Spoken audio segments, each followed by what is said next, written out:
Chapter 2. Little did I know that I was about to discover how small my own understanding of his love had become, or how he would show his compassion and mercy to the likes of someone like me.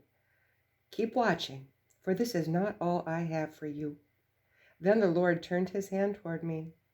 Startled and shaken with fear, I was frozen with anticipation as he again took me into his arms. He began to whisper into my ears such words of love that I did not expect. I was wounded also for you, my troubled child. I did not want to look into his eyes. He had seen what I had so carefully hidden over many years. In fact, it was hidden for so many years that I had almost forgotten about it myself. The Lord looked at me with a twinkle in his eye. Tell them the truth, he said gently. He held me close. He knew how much it was about to hurt. Tell your readers how it really has been. You never almost forgot. In fact, you have been tormented day and night for more years than you can remember. Then, without warning and certainly out of my control, old feelings welled up into my heart. Pain that I had not felt in a long, long time came crashing back into my mind. Memories long forgotten. Okay, not forgotten, but certainly suppressed. They began their relentless replays just as before, just as they always had done. I was suddenly imprisoned again. After so long a time of relief, I was trapped again. That is, until the Lord spoke to me through the power of his own resolve to see me whole. With indescribable gentleness, the Lord reached out his hands to me. Trapped again? Are you trapped again? Not knowing how to respond, I remained quiet. You were not trapped again. You were never free from these things. You had only suppressed them and run from them, hoping that they would disappear. But my love for you is much greater than that. You would have spent the rest of your life wondering why I apparently did not care about the pain you were going through. You would have spent the rest of your life doubting my complete, uncompromising care for you. And I couldn't have that, now could I? Everything you would have thought and done would have been tainted with that nagging doubt. It would have haunted you and obscured your judgment. That's why you hesitate with uncertainty when you want to encourage someone. It is why you hold back when you want to move on in your experience with me. I know you wonder if all my promises are really true. You even hesitate at my direction for your life. No, this is not my plan for you. This is no way to go through life. No, I want you to be free. I want you to understand that evil men who do not submit to my lordship misuse the free will I give them. I gave mankind a free will not to do as they please, but to explore the depths of my love. I want you to joyously and freely explore the many gifts and opportunities I have placed within you, using them to bring happiness to others and fulfillment to yourself. I never intended for man to use his divinely given freedom to abuse others who also want to search the magnitude of my love for themselves. Suddenly, all the years of doubt and frustration welled up from within. I looked at him quizzically. Could this be true? With a smile that lit up the very depth of my heart, he held me to himself. I could not ignore it. I could not hold in the pain any longer. Finally, I could release it without fear. He knew how I felt. He knew what I was afraid to admit. He knew I was so afraid that just maybe he didn't really love me. I thought I was dirty. I thought all these things had disqualified me from his love and from his plan for me. But now I know. Now I do not have to be afraid that he will let me down. He never turned his back on me. He never planned this for my life. From the moment those horrible things began to happen, he set out a plan for my deliverance. I will ever be thankful for what he has done. Oh, my afflicted and storm-tossed loved one. His words penetrated my innermost being. He held me close and spoke softly into my ear. I knew he wanted to heal me and take away all the pain. I will put your life in order like precious jewels. I will lay your foundations in sapphires. I will protect you with walls made out of rubies and gates made out of crystal. I'm telling you the truth. Everything about you will be made of gems. When someone looks at you, all that they will see will be precious. Your entire being will be a sight to behold, glistening in the sun with an O. I began to weep uncontrollably in his arms. Only he could know. I have longed to hear those words whispered into the depths of my heart. Only he could utter such words, allowing my own spirit to soar with his. But I still could not control the flow of my tears. They flowed out like a great river. His words echoed again and again in my mind. I did not have to be strong and all alone anymore. There was one who was strong for me. There was one who cared for me and who was here for me now. I was like a sponge, soaking up his love and his healing balm. My mind raced back to all the years of fear and condemnation, to the times I did not want to remember. But I could face them now. I could face even the most painful times. As those memories flooded my heart, new pain and even more sobbing welled up from within. But something was happening. The more I remembered, the more he loved me. His presence gathered me to himself, literally taking away the pain of the past. Oh, Lord, how I have longed for this day. How I have longed to know that you loved me and wanted to heal me. I have worked myself to exhaustion trying to prove myself to you, trying to convince you that I am worth healing, worth saving, worth loving. My tears poured like a waterfall. But all the proving never seemed to be enough. It was as though I could do nothing to convince you. I could not help a sense of bitterness as I said these words to my Lord, for I had worked. I had done everything everyone had ever told me. I did everything I had to do to have his favor, but nothing seemed to work. I am so sorry, Lord, but you are such a taskmaster. You demand so much. I can never have your favor. It didn't take long for the Lord to respond. Religious taskmasters know little of my love and nothing of my favor. But you are right. You never can win my favor. Well, I was in shock. Then how is it that I feel your love and favor? He stopped me before I said something I would regret. You do not understand, my son. Before the beginning of time, I saw you. I loved you. I dreamed about you. When I wove you in your mother's womb, gave you the color of your hair and your eyes, when I gave you your smile and your sense of humor and wove integrity into the very fiber of your being, when I secretly placed destiny within you and decided on your personality, your gender, your skin color, when I gave you gifts and talents and displayed you to the universe, you had my favor, my love, my desire. You could never work for what is already yours, for what I have already dreamed for you. From now on, your work is over. Your warfare is over. Rest in the arms of my love. Let me unfold my dream for you. Like a great spiritual wash, his presence began to clear away the pain and the struggle of yesterday. He healed me because he loved me. He loved me, well, because he did. The healing balm of his presence washed over me again and again and again. The memories were still there, but the pain was gone. It was being taken away by him who alone has the power to heal and to restore to wholeness. And he did it because he loved me. For no other reason. I did not have to work for it, claim it, memorize it, or fast for it. He did not need me to convince him of anything. It was his good pleasure to heal me. After what seemed to be several hours, though I do not know really how long it was, I wiped my eyes and with blurry amazement realized that the Lord still held me in his arms, looking so lovingly right through to my spirit. I realized also that we were walking. Well, he was walking and carrying me. We were both quiet for the longest time. I drifted off to a deep sleep in the warmth of his arms and the gentle rocking of his walk. Suddenly we came to a stop. I awoke at the warning of his voice. Get ready. Then he laughed gently. This may be cold. Without another word, we slipped into a cool, swiftly moving river. The water was so delicious, so clear. I easily saw to the bottom. As the crystal waters engulfed me, his face broke into a smile that would brighten 1,000 midnights.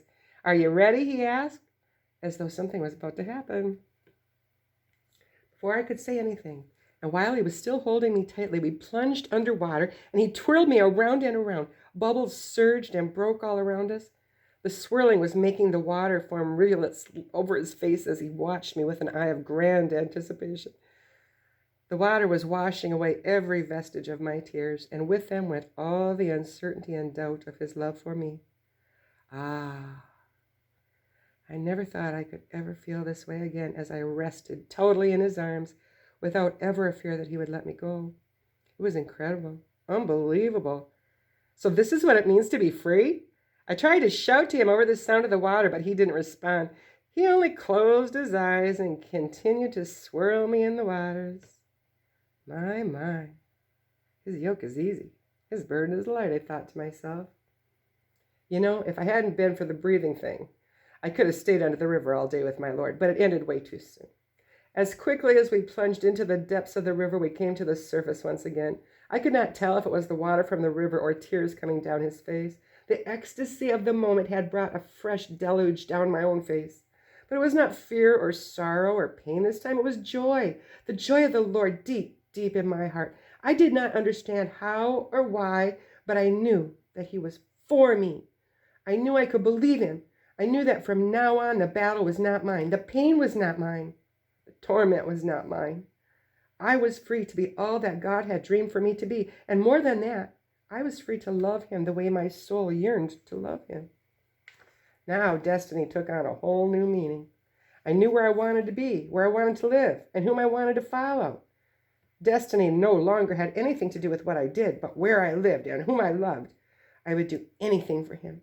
I would go anywhere for him, just as long as I did not have to move from the place of his presence.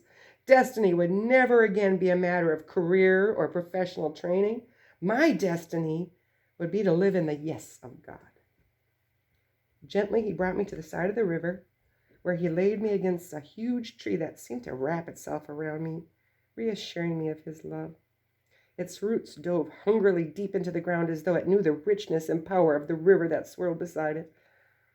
I wonder how many others this tree has comforted over the years, I thought silently. I was startled when the Lord answered my unspoken question with a broad smile. More than you can count. I smiled back at him. This was such an awesome place, so safe, so secure, so private. And of course he was there. Angels came from everywhere, tending to the needs of the Lord, and much to my surprise, to my needs as well. They gently pulled leaves from the tree and laid them upon my brow, bringing an assuring warmth and calmness to my mind and a peace to the deepest recesses of my heart. I knew that things would never be the same again. Even though years of fear and frustration screamed to me, insisting that all would return as if it had been before much time had passed, I knew it would be different. The pain no longer dictated how I felt or what I believed. It was gone. Its power had been broken. Now I knew who was the Lord. I knew whose voice I would listen to. As I lay against this magnificent tree, night began to fall. The Lord began to speak to several of the angels who were nearby. They listened to him carefully, occasionally nodding as he spoke and gestured with his hands. One of the angels slowly turned his eyes toward me, momentarily catching my glance, but quickly turned back to the Lord. Soon, their instructions apparently complete, they flew off in every direction. The Lord stood alone for a moment in the twilight, then turned and walked in my direction. The dew was falling now, and the dampness sent a chill through my entire body. The Lord noticed me tremble and quickly summoned an angel to build a fire. The Lord turned to me and smiled as the warmth of the fire reached my face. I smiled back without a word. I was glad for the fire. In every direction there was only darkness, darkness and silence, except, of course, for the sound of the rushing waters that had healed me that day. But even that was only a sound, for the darkness had engulfed everything. I had never been here before. The land was new to me, but I understood darkness. Oh yes, I knew darkness and the fear it would normally bring to my heart. I had no idea what to expect next, but I trusted him, that was certain. Yes, for the first time in my life, that was certain. He knelt down in front of me and took my face ever so gently into his hands. I have longed for you to hear me say this to you, my son. He carefully leaned over me and whispered into my ear, I will never leave you. I will never give up on you. My love for you is too great. I will not permit the enemy to win." More quickly than I could ever understand, his precious words flowed inside and gripped the deepest recesses of my heart. It was a moment I would always cherish. It was one I would relive again and again as he took me deeper into his heart. Then with a rush of wind, hundreds of angels surrounded me. These did not fly as the others. These rode the most wonderful horses anyone could imagine. The thundering of hooves startled me for a moment, but since the Lord was with me, what could I fear? Those horses were wonderful animals. They were alert and poised, pawing the ground with ears swiveled back. They snorted and moved their heads impatiently, anxiously awaiting a command from their riders. These angels were different from all the other ones I had seen. These were solemn and intense in their manner, carrying swords and shields and taking up positions on both sides of me. Some of the horses were skittish, as a few angels rolled off to the rear with their swords drawn and their shields up. "Hold your places!" The Lord's voice abruptly broke the silence. With one animated motion, he was on his horse. With only a gesture of his eyes, he sent several angels off quickly into the darkness. The Lord was about to follow the angels who had just disappeared. I became frightened when I saw the fire in my Lord's eyes, and I cried out, "Lord, where are you going? What's happening?" The Lord pulled back on his reins, and the horse came to a stop. As quickly as he had mounted, he was off the horse. In a moment of time, he was kneeling again in front of me. His eyes blazed with compassion and anger. His hair had blown partially in his face. His clothes wrapped him like a pillar of fire. He pointed his finger at me with great assurance and comfort. His voice shook with determination. The angels winced at his resolve. They looked at one another as though to say, "We've heard this before." I was sure I was about to die as I heard his thunderous voice directed toward me. "No weapon formed against you will flourish. If anyone fiercely attacks you, I will attack him. And every tongue that tries to accuse you of the things that I have forgiven you for, you will stand up and condemn them." With those mighty words, he turned away. But before I could even allow those words to sink into my heart, he turned around once more, the fire still raging in his eyes. "This is your heritage because I love you. I have promised to take care of you." He then turned and mounted his horse. He looked to me once again as he rode off, shouting with great victory, "Your vindication will always be from me. You have nothing to fear." With those words, he rode off at a full gallop. I watched until he disappeared into the darkness.